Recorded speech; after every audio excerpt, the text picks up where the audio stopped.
shall not die of thirst. You shall wander far in safety, though you do not know the way. You shall speak your words in foreign lands, and all will understand. You shall see the face of God and live. Be not afraid. I go before you always. Come, follow me, and I will give you rest. Welcome to your cathedral. I'm Father Greg Sakowitz. A husband is standing in front of the mirror, middle-aged, looking at himself and saying to his wife, "Honey, I'm middle-aged, getting a big fat pot. My legs are fat, double chin, gray hair, losing my hair, wrinkles on my face. Honey, please say something positive as a way to uplift me, make me feel better." And she says to her husband, "You have excellent eyesight." Thank you very much to Mark Teresi. Again, beautiful singing week in and week out. Mark, you add so much to this whole spiritual video, accompanied by David Jonas, who does a great job on the piano, the organ, director of music at the cathedral. So Mark and David, thank you. Special thanks again to Father Mark, producer Smolka, a great friend, does a great job in the cathedral, great priest of the Archdiocese, does so many ministries, so much work. So Father Mark, thank you for all you do. You look for no praise, you kind of deflect it and say, give it to somebody else, but no, you deserve a big thank you. Mother Superior is dying, and all the nuns are gathered around her. And they take some warm milk and put it to Mother Superior's lips, who is dying. She looks at it, pushes it back. Put her lips again, she shoves it back. The third time, doesn't want the warm milk.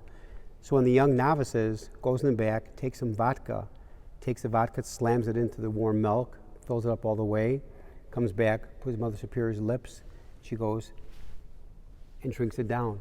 And all the nuns gather around the bed say, "Mother Superior, before you die, before God calls you home, do you have any words of wisdom for us, any pearls of joy?" And Mother Superior says, "Yeah. Don't sell that cow." That's one of my all-time favorites. Words of wisdom from Mother Superior.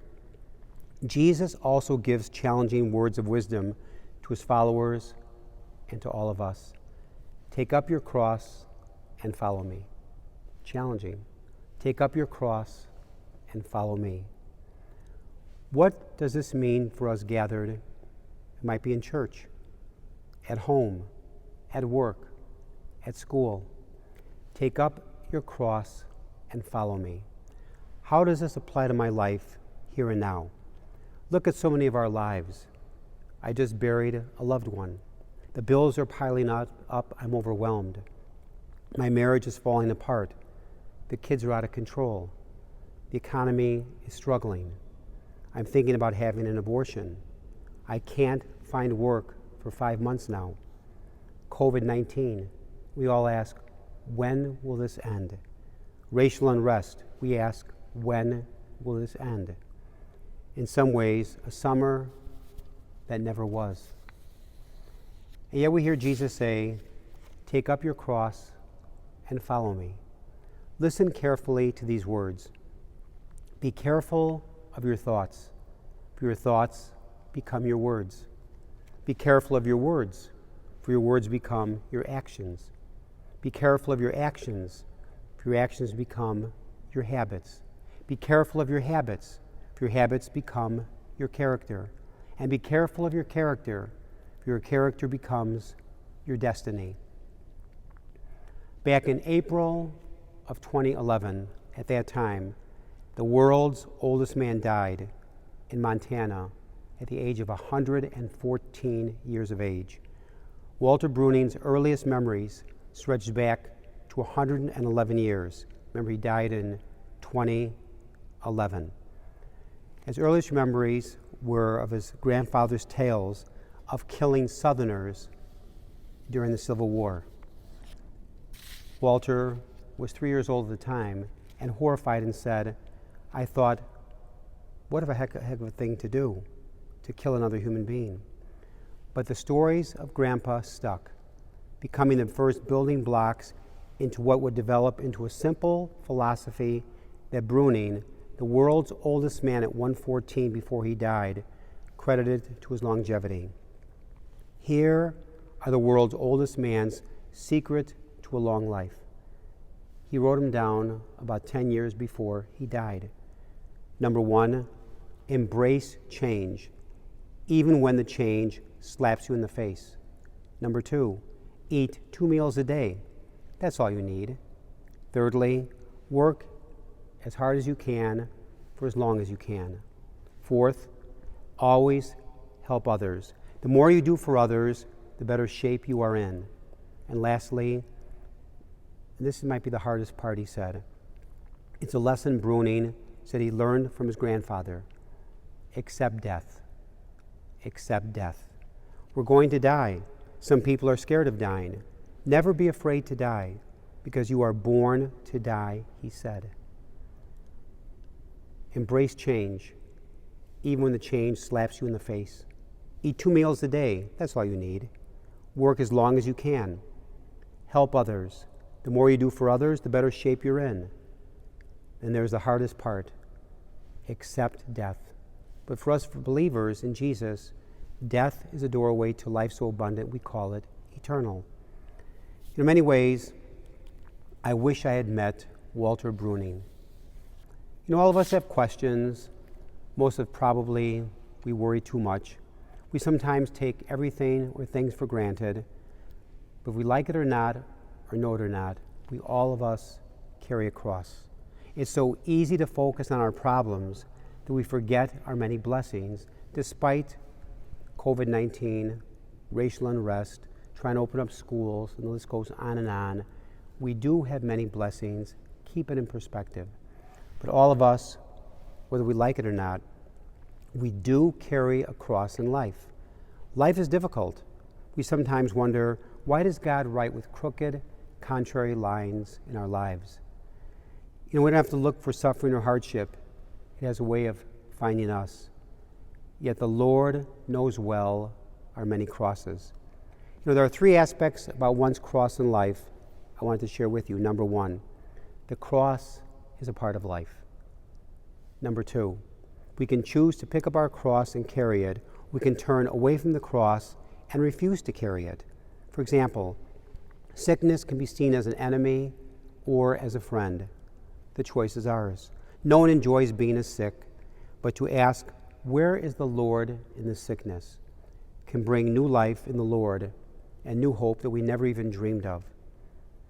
We can choose to carry our cross or spend our life angry, bitter, and filled with resentment. The choice is ours. Lastly, Jesus promises that if we pick up our cross and follow in his footsteps, the Lord will lead us to eternal life. That is the hope, that's the promise in Jesus. If resurrection is good enough for Jesus, it's good enough for us. Trust it, let go, let God. A question I've asked many times was asked of me on a retreat once. As we grow older, is life making me better or bitter? As we grow older, or this summer, is life making me better or bitter? And the choice is ours. Many people, I think, look for life to have a cross, but have training wheels attached to the cross.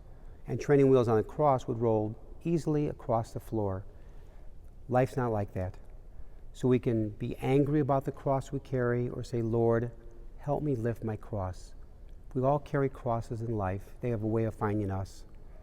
In 1864, during the Civil War, the following poem was found in the pocket of a dead Confederate soldier, which beautifully summarizes what our attitude should be toward our cross in life. This was written back in 1864 That's a long, long time ago, during the Civil War.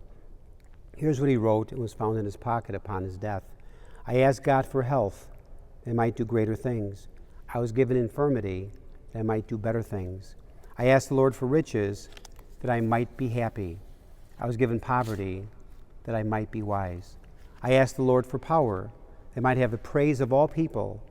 I was given weakness, that I might feel the need for God. I asked for all things, that I might enjoy life. I was given life, that I might enjoy all things. I got nothing I asked for, but everything I hoped for. Almost despite myself, my unspoken prayers were answered.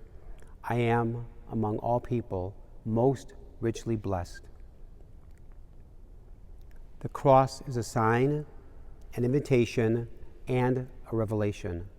The cross is a sign of Jesus' love for all of us, unconditional. He forgives us for everything. The cross is an invitation to love as Jesus loved. That's a challenge. And the cross is a revelation that real loving entails suffering and commitment. I'll close with this. The Lord promises us two things. Number one, our life has meaning. Number two, we are going to live forever with Him. If you get a better offer, take it. May God bless all of you, and stay healthy. I will bless the Lord at all times.